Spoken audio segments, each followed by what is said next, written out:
Ah, that was two. That's fine. Both of us are allowed to do it. Tone, have you ever worked outside of a restaurant? Besides what we do? Like besides like No, technology portion? when I was 15, I worked in a sandwich shop, an ice cream shop. And then hooked from that point on. From that point on. No, I take it back. Okay. I worked in a cabinet shop while I was pretending to go to college. How long did that last? 2 years, but probably Really? they should have fired me earlier. Yeah. Oh, I understand. Yeah. Yeah, but you have that restaurant work ethic. This so they was wanna keep you around. before I got a job in like a sit-down restaurant. Understood. Right. But once I got the job in the sit-down restaurant, it was all I over. never looked back.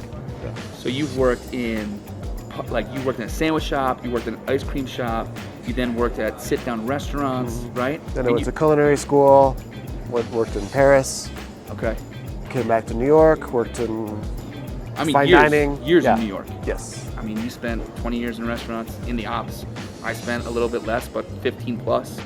And I think it's about allowing the different professions in a restaurant group to concentrate on what their core responsibilities are, right? Yeah. And not to try to become an accountant from 11 p.m. to 1 a.m. Yeah. when they've just worked a 12-hour day. On their right? feet. Knowing how to Kitchen. run a kitchen, work a kitchen, take care of the products, order correctly for the week so you're not over-ordering, you're not under-ordering. There's a great deal to take care of in a restaurant.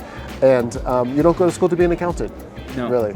Or No. you have to have a good knowledge of the numbers, but that doesn't mean you need to go through every invoice and write them down on a piece of paper for that to be faxed somewhere, et cetera, et cetera, et cetera. What happened to me is I ended up becoming a data entry specialist, yeah. right? And at a certain point, you're not even looking at analyzing the numbers, you're just entering them to get your job done, right? Right. It doesn't really register as a real thing. Right. But once that was taken off, we can take that off of their plates and just deliver them numbers on what their spend is by their categories, where the high ticket items are. You can just analyze that data and move on and correct it if it needs correcting. So you're not you don't have to just Constantly chase. Constantly chase or just check these boxes to make sure that these things are done. So you can actually have get time home to and get your 4 hours of sleep. have time to analyze it. Yeah, right? exactly.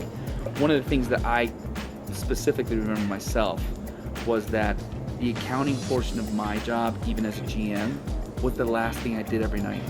And it's like It has to be because that's when you've done all the right. You've the done numbers. your numbers, you've done your revenue, got the you've done your purchases sales, in. you know how much cash you have on hand, and it's like, you're exhausted. Yeah. It's an incredibly You're just difficult running business. through it to get it done quickly. It's a grinded out business, and we love what we do. We love serving guests. We love the energy.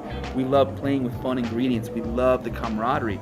But like you said, I wasn't honestly great at sitting behind a desk in school. Shocked.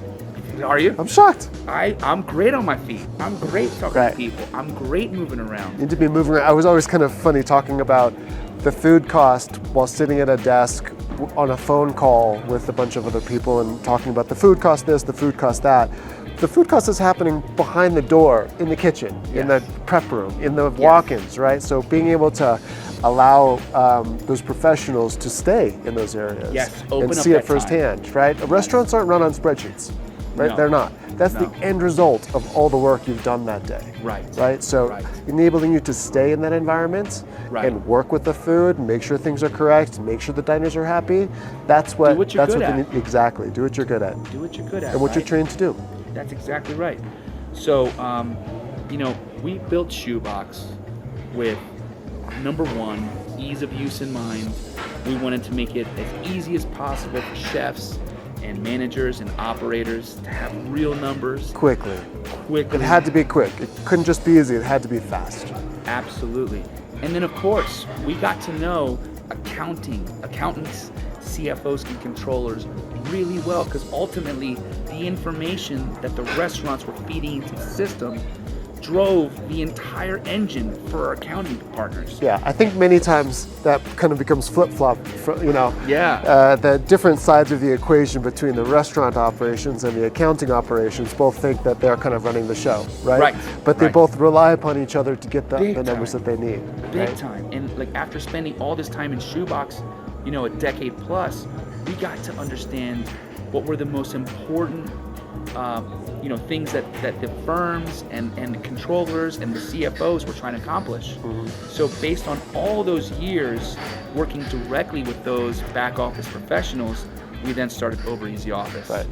There is a huge disparity between the need to fill accounting roles and bookkeeping roles and what's actually being produced in our country anymore. I think I read something like there's 100,000 less accounting focused graduates year to year In America.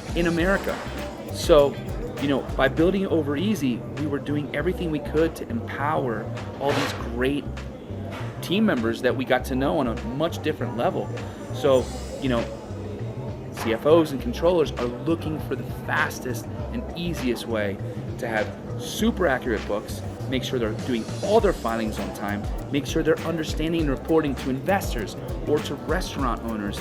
And they have a lot of pressure too. Of course. Right? They have hundreds of vendors to worry about. Right. They have hundreds of employees that they have to make sure are paid on time. They have an entire ecosystem that they're essentially trying to manage from outside of the operations. So when they told us, hey, we need consistent, reliable team members, we need work and workflows to be accomplished overnight, we need a reliable source of trained eyes that we can use to ensure all of our numbers and all of our goals are met. That's where Over Easy Office was born. Quickly, it's not, restaurant industry isn't like other businesses where there's things happening on a week by week or month by month. Right. Orders are coming in every day. Every day. Everybody outside of the industry, when I told them I was building an invoice management application, they're like, how, they don't quite understand that there's more than 5 pieces of paper that come in the door on a daily basis. Right. There's 200 a week. I remember the first time I told it to a friend of mine who owns a shoe store. And he said, what's the big deal? I got like 5 invoices. And I'm like, yeah, well, shoes don't go bad. Right?